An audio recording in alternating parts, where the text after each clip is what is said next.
Good afternoon. My name is David, and I'm from the University of Auckland.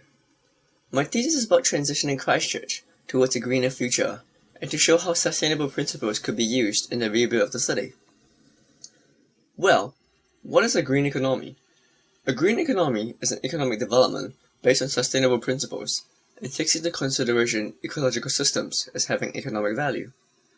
Often, urban plans are short-sighted and only take into consideration current technologies, and when they are implemented, they become outdated.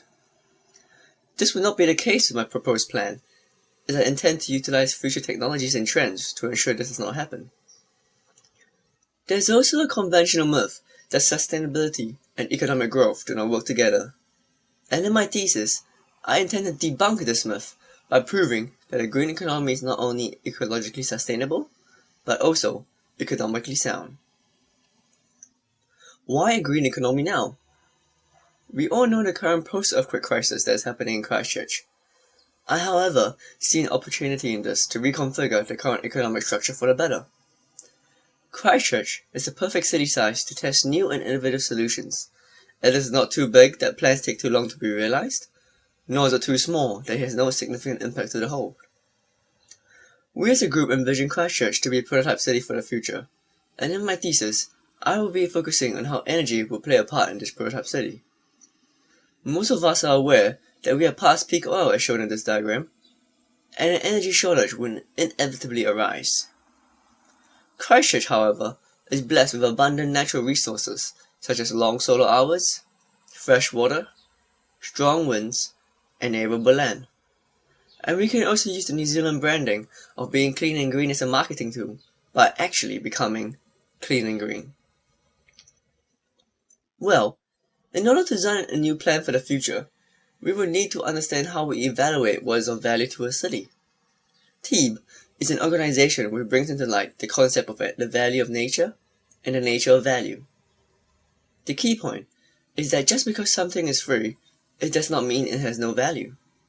However, in today's economic system, we are not charged a single cent from Mother Nature for the clean air we breathe, nor the water we drink. So we value the ecosystems as having no value. And this becomes a problem where air pollution in Christchurch is costing the city $168 million every year due to health-related costs. Catching the green wave. This chart illustrates new investments in renewable technologies globally, and we can see that the trend is rising. The two main countries that we trade with, Australia and China, are also both heavily focusing on transitioning to renewable technology, as Australia is starting to implement their own zero-carbon blueprint, and is estimated to invest approximately $370 billion over the next 10 years, and China is currently investing 10 trillion yuan into its clean tech industries over the next 5 years. If Christchurch could even tap into 1% of this market growth, this would result in an economic boost of $4.37 billion over the next 5 years. This is a diagram illustrating the current energy composition of Christchurch. The majority of the renewable sources in Christchurch comes from hydro sources, and transportation fossil fuels accounts to 50% of Christchurch energy share. But what is worrying is that there are almost no traces of solar or wind energy. These are technologies expected to grow in the near future. Resilience.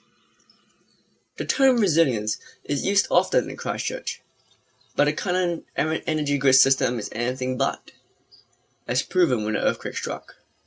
Christchurch, like most cities, relies on a centralized grid system, where hydropower and fossil fuels feed into the grid. This places stress on the grid, and when one link is broken, the whole system fails. What if the main connection to the hydro dams fail in the future, or prices for fossil fuels overseas are so expensive that we can no longer afford energy? Christchurch would be another state of emergency, an energy crisis. What I am proposing is a decentralized energy grid system where Christchurch relies on a range of renewable sources to complement each other's strengths and weaknesses. This creates a self-sustaining system where if one source fails, there are multiple sources to support it. For my thesis, I have mapped out a zero-carbon plan on how to transition the current energy structure to become zero-carbon. This is the breakdown of the different energy sources used. From this bar graph, we can see that the 2030 plan actually needs to generate less power than today, because of the energy savings from retrofitting the current building stock and changing over to an electric vehicle network. The strategy takes into consideration that we can't suddenly stop using oil as we're addicted to fossil fuels, and this graph shows how this transition will occur. The black line is the cost of oil using slowly declining till we reach zero carbon, and the green line illustrates how we can use this freed up capital to invest in renewable technologies instead. So what is this cost of petroleum to Christchurch?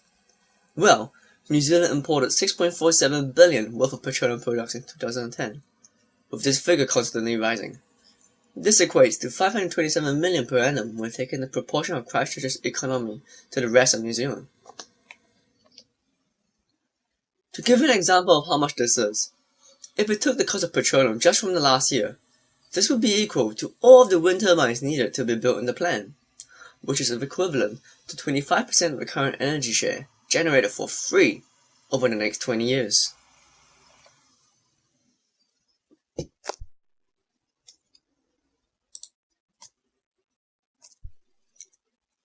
When we scale this comparison up and compare the cost of this business as usual oil-dependent scenario and the zero carbon energy plan, we can see a small increase in the initial phase pays off largely in the future. So Christchurch has two decisions now. Would it take the business as usual road and keep dumping money overseas? Or would it invest in its own renewable energy system and as a result save an estimated total of 6.4 billion in the year 2040? Hopefully, I've managed to convince you that we need to change our way of thinking when it comes to energy. And now I will show how architecture could be used as a catalyst for this change to happen. Firstly, we have to understand the current urban fabric of the city and how the city has reacted after the earthquake. From census data, we can see that prior to the earthquake, there was population growth trends towards the west, and as a result of the earthquake, this trend has only been increased further. So my proposition is to take advantage of the current growth trends and to locate a green zone towards the west of the city, in between Sockburn and Hornby. The green zone is connected to the city by acting as an incubator for sustainable technology, as well as acting as a transportation hub to efficiently move people from the west to the CBD via the public train system. This rail corridor could also be used for transporting heavy manufacturing goods to the Lyttelton seaport. The green zone is also connected to the airport to efficiently transport air freight delivery goods. Zooming in, I have created a framework in designing the urban layout for this green zone by using an organic growth process. The first step was to identify the key node within the site, which is the proposed transportation station. From there, development continues to grow and affects the adjacent parcels. The programmatic functions are determined by the size of the parcel and its relationship to its surroundings. For my design proposal, I have stopped this growth process and have taken a snapshot of what the architecture could look like at this point in time within the green zone. The green zone is a mixed zone typology where people live, work, and play whilst experiencing renewable technologies in their everyday lives. An example of this is the shared barbecue area where solar and wind developments meet, collaborate, and discuss new and innovative solutions. The public is free to walk along and peer into this manufacturing of these new renewable technologies to highlight this new shift in our generation. The methodology of how I've chosen to design the buildings within the green zone uses the concept of morphogenesis, in which the natural elements of wind flow, solar gain, and natural daylight works in unison with the programmatic functions.